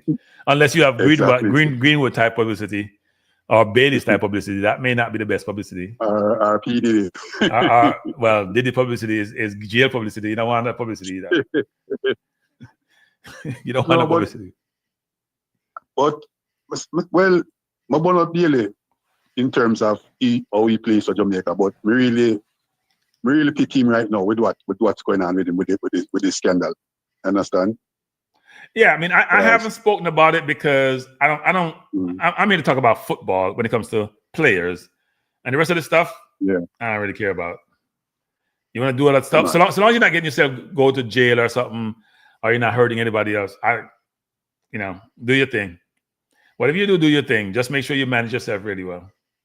But you know, when you're a certain athlete, big name athlete, and you make a certain talk like you want the media. For instance, like Michael Jordan. When Jordan did a divorce, him come and talk and him say, listen, he would appreciate if the media stay out of it. Right. Don't drag him life. You understand him life all over the media. And they did. You understand? But they really want to drag Tiger Woods. I'll Stephen A. Smith him. Yeah, when Tiger go to the press conference, and talk about him saying not a question. Stephen A. vexed because Stephen A. said, well, one question him, well, put him to the sword. Here's what people don't realize, and it don't sound bad me saying this, but you should look at the persuasion of those individuals in those circumstances, and you may see a difference in terms of how such matters are handled between the different groups. It's amazing in those situations how the persuasion is similar in a lot of those situations. Not saying it doesn't happen across the board, but the frequency of it just make you say, interesting. Yeah, man, for real. Yeah, man. But I saw you go. Thank you. Yeah, man. Bless up. Yeah, man. Yeah, man. Bless up. Yeah, man. Cool. All right. Yeah. Respect. Bless World Traveler. That was World Traveler, people. In same old, give me a rhythm. Hey, people, may I listen to a rhythm, and me can't find, I was watching TikTok or something. I cannot find the rhythm, the name of the rhythm. But I want to ride the rhythm, so we'll see. And good night. By the way, what's something there? What birthday? I'm gonna say birthday more. Right, Burke, my Arsenal fan. I did play a lot. When I was growing up, we didn't have no internet, and we never have no PlayStation. So we actually played sports. We played TT, we played cricket, we played volleyball, we even played netball when we have time for me. And I want to give. We played netball, volleyball, football. The only thing I didn't do was track and field because me never fast. So and me can't run up. Me have to run down something. If I run off something, if me play sports, me have to run down something. Me can't just run that space. So. But anyway, go ahead, 433 presser. See your time. No, what the netball things? We play every other sport. No, we played netball for fun and PE. We played netball for fun. Play goal attack and goal shoot. And I might PE still, but I want to start off with Zoran first, right? Mamdani. Because, I've seen him on TikTok recently, right? Right. And, I think in life, well, I've always said that I want to go back to Jamaica to vote eventually, right? Because I feel like voting is very important, Yeah. But I want to vote under the circumstance of me understanding what I'm voting for in a sense, right? I mean, even if the person will fulfill the job, but if them try to sell something to me in a sense where I believe that, this person is a good person and whatever the case is, and them plan look good and I believe that they can do the job. If I vote for them and them eventually do the job, then at least me know so them not going to vote again, right? But Mamdani and some of these guys, whether Democratic or Republicans, I just feel like a lot of these things are false promises, Simple as that. Well, I mean, you just like how Trump is in office now and he's carrying out some of his mandate and some he's not. You do have the chance to judge them based on what they say, right? Yeah, but throughout life, I've never really seen a good politician, to be fair. What do you mean? You haven't seen a good politician? None? No, never. And how politicians come across to me is like they're doing us a favor in a sense. You know what I'm saying? Oh, we'll fix up the road. I mean, damn right, you should be fixing up the road because people pay taxes, right? So when I listen to Mamdani, Zoran Mamdani or whatever name, in terms of his policies and this free thing, this and that and whatever, I'm sure politicians would have said that before throughout the history of life, and it has never really happened to like a large extent. You know what I'm saying? Right. And the average everyday citizen, poor people, middle class, they feel the brunt of it. So when these people come and talk about socialism and this type of stuff, I don't believe it. I believe that they will go in there and they will try to do a job in some sense. And to some degree, in terms of a lot of politicians that might want to do good, I think the system is bigger than them that kind of prevents them from doing what they actually want to some extent. And certain blockades that people put in place that is more powerful that you just can't get past it. You know what I'm saying? So I feel like you have those things in politics as well. But to a large extent, I feel like a lot of politicians they come out and they say things in which they know they cannot live up to it. And just like when I remember Andrew said, "Oh, like would I make Jamaicans sleep with them doors open?" Why would you say that? Like, yeah. why? Well, And then I remember you mean you want to get robbed? Well, yeah. And I remember the security minister coming out saying, "Oh, well, looking at things now, if back then I would have advised him not to say that, right?" But Andrew knew for sure that wasn't going to happen anytime soon, right? I mean, there's a reduction in crime, but in terms of the way that they're reducing the crime, is it good? Depending on who you ask, isn't it? But you kind of want to do it in a way where, like, you have evidence against you to bring them to court. You have a good judicial system, whatever the case is, right? Now, I have a question for you. When do we stop talking about, like? Hey, wait. Gonna same treat Steve him door open. Maybe I'm bedroom. Maybe I'm bedroom door. Go on. Go on. Maybe live up in a deal still. Maybe Blue Mountain can do that. I'm not sure. Look here, what is you want to live in Jamaica? So, question in terms of like Donald Trump, right, and other individuals, when do we stop talking about the bad things that they have done? Good question. It reoccurs itself, right? It's not. There's a difference about the severity of what you have done. So, no one has been brought to justice in that situation apart from the person who died. There's a difference, right? If someone had been given, like a Leon Black or Prince Andrew given a sentence in jail and they come out, then you move on. But why people were so interested in the list is that all these powerful people were involved with the person who supposedly committed suicide. Nobody's brought to justice.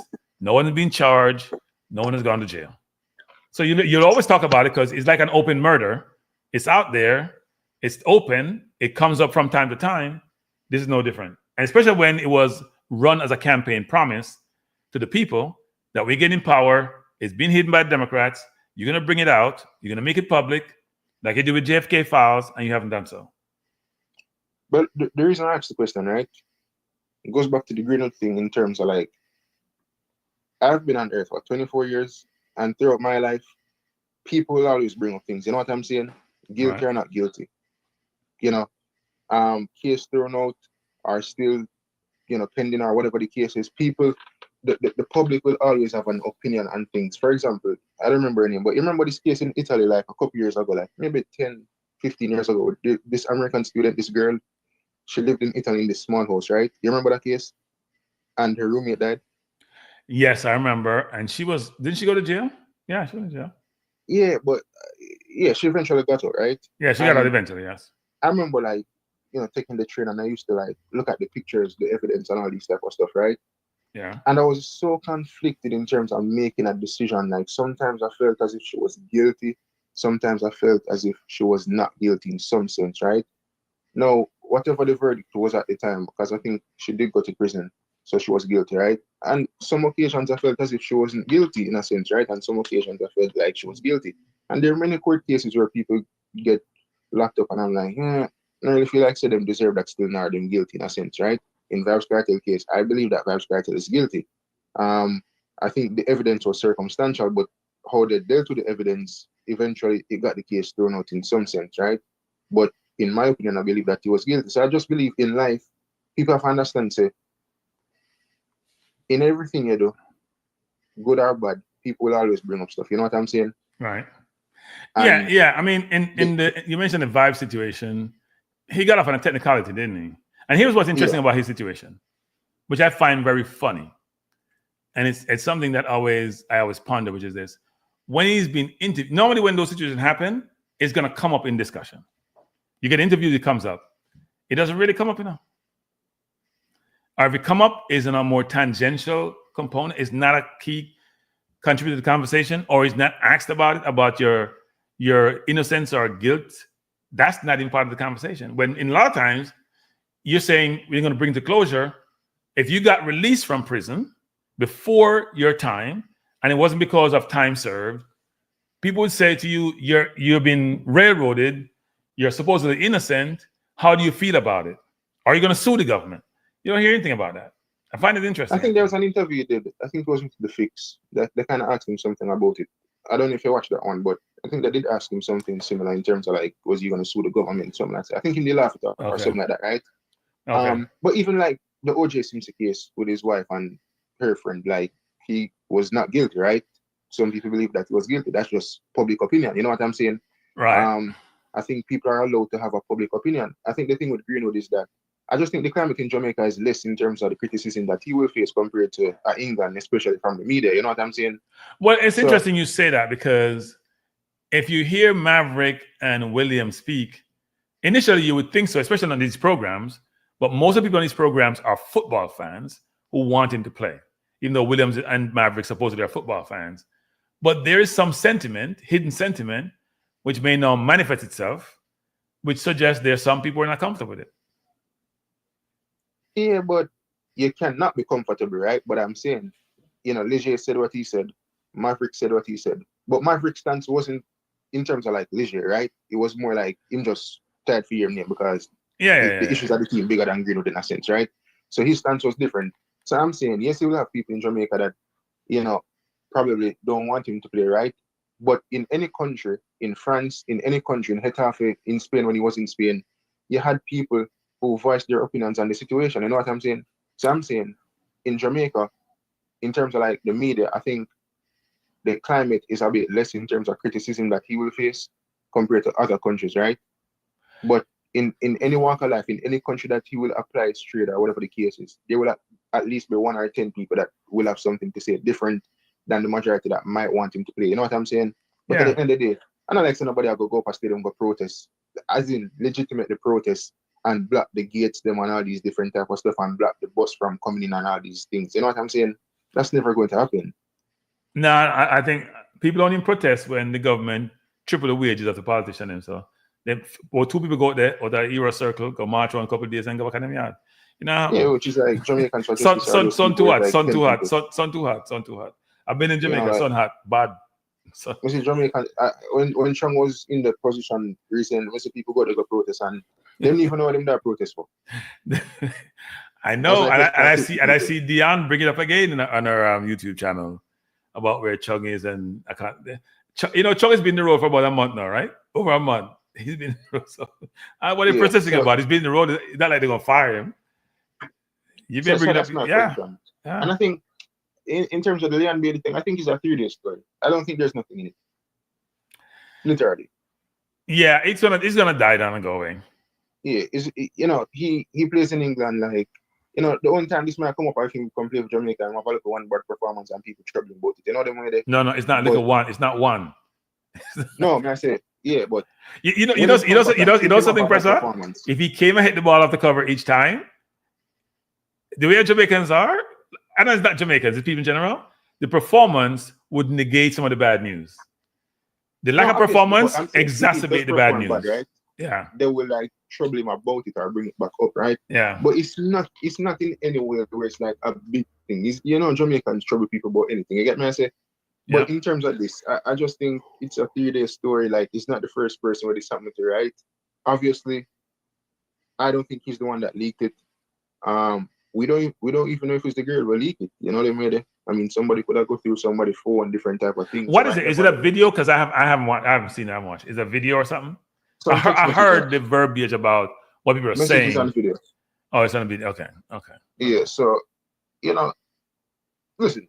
No man live in England, basically. As I say, nobody in England even talk about that. Okay. Well, I see some people post about it, but season start August, like, but I remember that. But yeah, that's my points. All right, sir. Thanks for the call. And big up to United fan them too. You guys need big enough. You need big enough. You need all the support you can get and all the help you can get. Kranky, you know what we need to talk about? Before we leave, I was talking to somebody recently from Australia, right? He's an atheist. Right. And I believe in life, at least for me personally, I believe that you can question the existence of God, right? And I've always said, growing up, I was forced to go to church in a sense, because obviously when you reach at a certain age, unless your parents are your babysitter, you're not going to stay home, right? If they're going to church, you have to go to church. Yep. In my opinion, I just went to church for the face of showing my face in a sense, while believing in God, right? In the sense that we just grew up in terms of believing in God, right? You know, you pray, whatever the case is, and you know, if you pray to God to make rainfall and rainfall, then I guess you can believe in God, right? And I was having a conversation with the guy recently, and you know, I was like, you believe that God is gonna come back? And he was like, no, obviously he's an atheist, right? So he's gonna say no, right?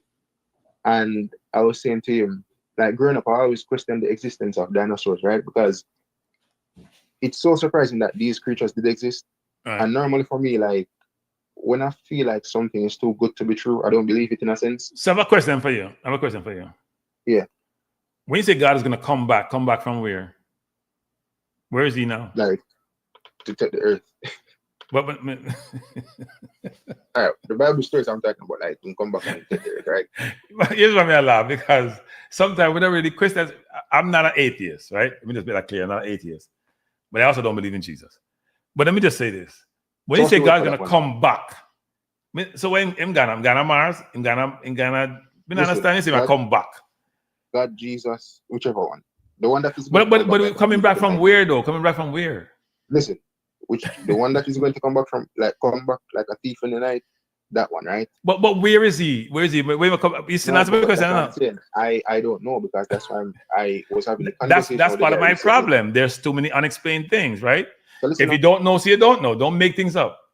Yes, I was saying to him, like dinosaurs did exist. He said yes, right? So I went to research if there was life before dinosaurs, right? In which they said that there was a period of time in which there was life before dinosaurs and that type of thing. And I said to him that, okay, you have dinosaurs, like, how did we get here as human beings, right? And him say, you know, through evolution, like some, like an asteroid drop from the sky and one bag of things, is what I say? And, no, what he's telling you, he don't know. He doesn't know. That's all it is. What I was saying to him is that, you know, I rather to believe in God in some sense, to be on the safe side. But then again, I feel in myself it's not right in the sense that you can't believe to be saved. Then you don't believe. No, that's what I'm saying. So I'm both to say, like, I feel like it's unfair to me to just believe just to be safe rather than actually having that belief, you know? Even if you think I'm not real. But at least I need to maybe figure out if I actually have a deep, genuine belief in him and not just believing to be on the safe side. You know what I'm saying? Yeah, so here's my philosophy on that, which is I don't know how we got here. It all seemed too well designed and constructed not to be done by some being, because it just seemed that it can't be just so random that everything aligns in a way for human beings in terms of food, clothing, ability to navigate. But then it also begs the question as to why human beings are given this privileged position when they have abused the position they've gotten. So it seems kind of contradictory. It's one thing to even question, like, how we as humans got here, right? But when you think on the outside in terms of like space itself, right? Planets, these different type of things, you know, the sun, Mars, all these things, it's like you're thinking, you know, somebody made these things, you know what I'm saying? But it also seemed like somebody couldn't make those things, doesn't it? Couldn't? Yeah. It was like how that just appears, so like it just yeah, but that's the thing, that's why it's so strange, in that how could anyone being or beings make these things? You know, what I would question then is who made that person? Exactly. But they also question, if no one made the person, then how the hell did you get here? So what you do is end up going around in a circle. At least I know my mother bring me here. You know what I mean? Well, that's at least we must have fair mother bring. That's not too long. That's 24 years ago. That's a wink for me. And just looking at life in general, you know, we have been here for like a long period of time in terms of existence, in terms of animals. No, we haven't. We haven't been here long. That's the thing. We have not been here long. No, I'm not talking humans now. I'm talking about life in general. Well, the life as we know it depends on how you talk about life. You're talking about all the planets. You're talking about everything from dinosaur days, before dinosaur. Yeah, that's been a long time. Yes, billions of years. The Roman days and all these days. You get me? I say? Yeah. So I'm saying, when you put it all together, we have been here for a long period of time. So it's like, you know, every day we I just feel like life is a continuation in terms of like everyday people have kids. You know what I'm saying? Yeah. So the earth just continues, and as humans, it is, the power is invested in us to protect it. And if we go down a path of having wars and building weapons of mass destruction, etc., we might face the risk of wiping out our existence. But I guess we've seen things where the existence would have been gone, and then we just something else. I think weapons of mass destructions have actually helped man versus hurt man. What do I mean by that? It's helped man in that the US and Russia are not going to any war because they're afraid of extinction. Now, it's also hurt in terms of countries like Israel have weapons of mass destruction, and places like Iran doesn't. And if Iran had it, it probably would have less wars in the Middle East, because if you go after someone and you miss and it doesn't go well, it will not go well for you. You don't see Pakistan and India going to any big type war, do you? They both have nuclear weapons. It's a deterrent. Yeah. It's a deterrent. But anyway, Preston, I have to leave you. I have to say good night. I'm a last one, right? Yeah. One more. In terms of aliens, right? I believe that aliens exist, but I believe it's in human form. I totally disagree with that. I think human beings have this misconception that they're important to the universe, and they're not. Example, I think Bill Gates and Elon Musk are aliens. You mean they're exceptional intellectually, but they're not aliens? Yeah, not actually aliens, but when people that smart, I'm like, kind of a question it. Yeah. No, I understand. All right, Pressa, thanks. Thanks, Pressa. Have a wonderful evening. Yes, sir. Sleep well. Everyone, thanks for being here. This was an impromptu show, and I'm glad that each of you could stay with me. Before you leave, if you haven't done so, hit the like button. I appreciate you being here. I'm not sure I'm going to be back over the weekend because I have a bunch of stuff to do, but if I do, I hope you join me. Claudie, we'll have the conversation another time. And you can come in, Claudine, to defend it. I love those debates, Claudine. I love them. Literally love them. All right? Totally agree, Damien. And then we won't have people bad you up because you have less destructive weapons. Ain't nobody attacking North Korea, right? It's not like they have a ton of... Nobody attacking North Korea. But what they do, people are afraid of them. There's a reason, because they have nuclear weapons. Sounds confusing as which came first. Yes, Grand Jero. That's exactly what it is. But everyone, thanks for being here. I appreciate you being here. I hope you have a wonderful night. And most importantly, I hope you have a wonderful weekend. Before you leave, like, subscribe, share the channel. Peace out.